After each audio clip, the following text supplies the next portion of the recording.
Hey, this is Mad Movie Mark of the Mad Movie Mark Movie Review. Thank you for joining me as I review the 1936 science fiction war film Things to Come. I didn't dream it was still possible. Yes, but who is this man? How does he dare come here? Fetch him to the town hall. Hey, whoa, hold on. Time out, hold on a second. There's no reason to get violent. I come in peace. If this is your first time joining me, I am reviewing every movie in this book, the 1001 movies you must see before you die. Things to Come stars Raymond Macy as John Cabal. It was based off a novel written by H.G. Wells. It is one of the most ambitious early science fiction films of its time. It is one of the first serious and has one of the largest scales of any science fiction film of its time. It's set in 1936 with cityscapes, sleek towers, underground highways, minimalistic white architectures that were highly influential to later science fiction films. It is a serious depiction of global war. The film opens up with a devastating world war beginning in 1940 that is eerily close to the real outbreak of World War II. It is technically advanced for its time. It has large-scale models, expansive matte paintings, and a powerful score. When this movie opens up, it is Christmas time. The families are gathered around. They're opening gifts.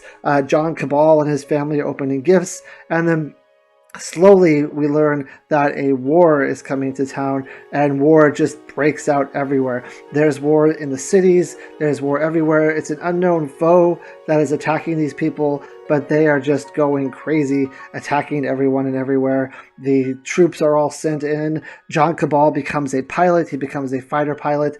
There's just some amazing scenes of tanks and fighting in towns, and there's planes that are dogfighting each other. It's absolutely amazing. The special effects here, even though they're dated, you could tell they're dated, you could tell they're models, it's still really engaging. The front half of this movie is very tense.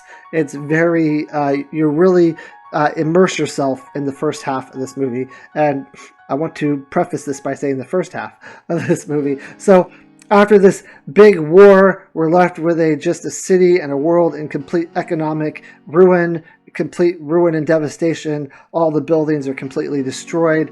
There's infected people that are wandering around. Now, I believe the infection has to do with something from the bombs that are being dropped or the gas that's being dropped. But there's infected people. And the way of getting rid of these infected people, there's a warlord in this city. I think his name is Rudolph, and he just shoots them. He kills all the people who are infected, and eventually they get rid of all the infected people, and then he starts another war with the people called the Hill People. Now, he is obsessed in this movie, the warlord, of building planes or refurbishing the airplanes that they already have, but they have no fuel. And he constantly talks about needing fuel. Oh, we gotta get fuel. There's no fuel anywhere. How can we not get fuel? Like, we need to find fuel somewhere. So all this guy talks about is finding fuel for these airplanes that he wants to recommission. But everyone tells him that just doesn't exist anymore. The world is completely out of airplane fuel. They can't make any more. Everything's been devastated.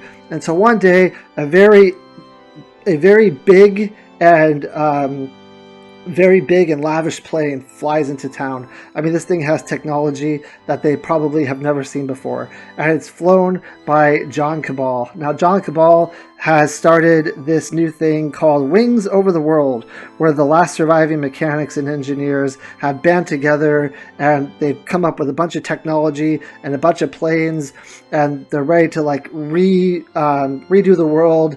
They're ready to rebuild it. They're ready to rebuild all this technology and do everything they can to help bring the world back to where it once was before, and even better. And they invite Rudolph to join them, and he refuses, and he imprisons John Cabal, and he says, I will imprison you unless you fix these planes that we have, because that's my main focus in life, are these danged planes.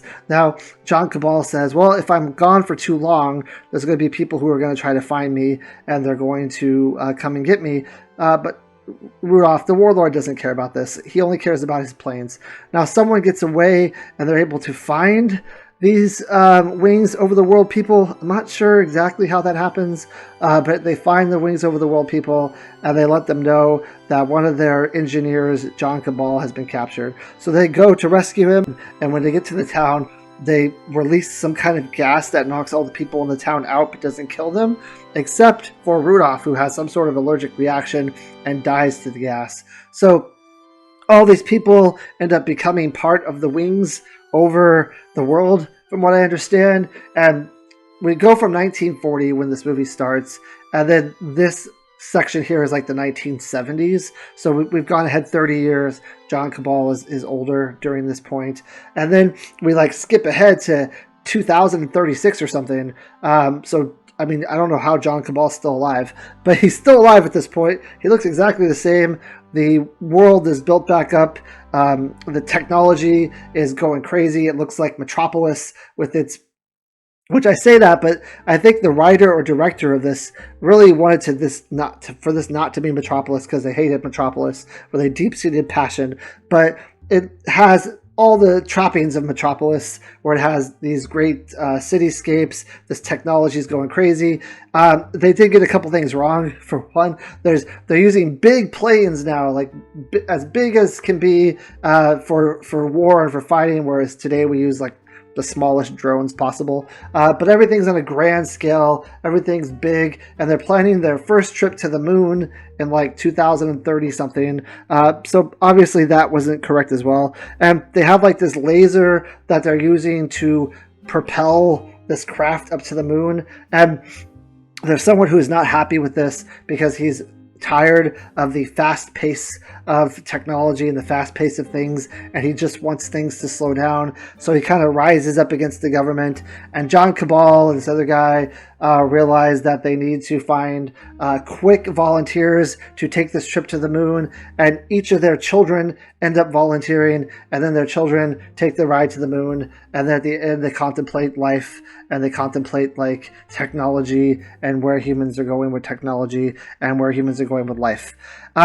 And that part of the movie is like the last 40 minutes of this movie, where they're trying to get this laser off, and they're trying to send their kids, and they're just talking the whole time about the consequences of technology and like what they're going to do to get this space laser up and going, what they're going to do to get their kids up there, the possible perils of getting their kids up into space. The last 40 minutes of this movie was almost unwatchable to me, if I'm really perfectly honest. I was so bored by it. I think I dozed off a couple times. This movie starts off really strong. It's very fast-paced. It's very on the edge of your seat. It's very tense. It's very... you really immerse yourself into this movie when it's the war and when it's the battle scenes and when things are happening left and right. It's crazy, and the technology you're looking at, the fact that they're predicting World War II essentially, it's all very fantastic. And then once they get to the point where they're killing the infected, this movie really drops off a cliff for me. It really becomes, the acting I would say is not great. I would say it's borderline not good either. There's no one that really shines in this film as far as acting goes. The main character for me was John Cabal, but he doesn't have that big of a role. And when he is talking and when he is saying things, it's just the dialogue is not that good to me. I don't think it's well written in the science fiction part of the things that they're creating and the set pieces and things like that. But the dialogue itself to me is not that great, and it's not delivered very well either. And it's just a slog at the end of the movie. It is so boring. Nothing is happening.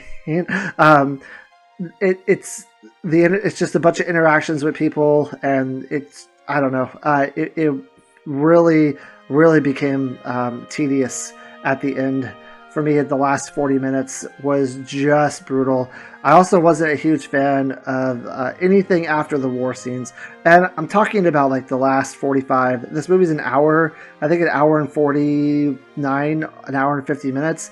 The last 45 to 50 minutes is just brutal. I'll say the second half of this movie is just really hard to watch.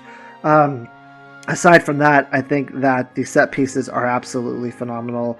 I love when they use practical special effects, when they build stuff like this, when they build big set pieces like they had to in the 1930s. Yeah, it's aged and it's dated, but it's really cool to look into their minds and see what they thought the future would look like 100 years later. And a lot of it they were really close with, but a lot of it I think they were a little bit too ambitious with how cities were going to look and the technology that we were going to have. It's just not there. What they thought it would be. I wish it was, but we're just not there yet. And maybe if you give us another 100 years, we will make it. But the fact that it predicted war, it predicted like famine, it predicted a lot of things. The fact that there would be future like zombie movies going forward. This is one of the earlier, I think, like zombie type movies that I've seen with infected people. It did a really good job with that, and it's really ahead of its time with a lot of different things. It's just not entertaining, and it's just not fun to watch, and it's just not something that I would recommend or probably watch again, as I fell asleep a couple times trying to do it. So I give this movie a 7 out of 10. It's not the worst movie I've seen, but it's certainly not the best. So 7 out of 10. I hope you join me next time. I'm not really sure what my next movie is. I haven't watched it yet, but hopefully it'll be a good one. Thank you. Have a great day.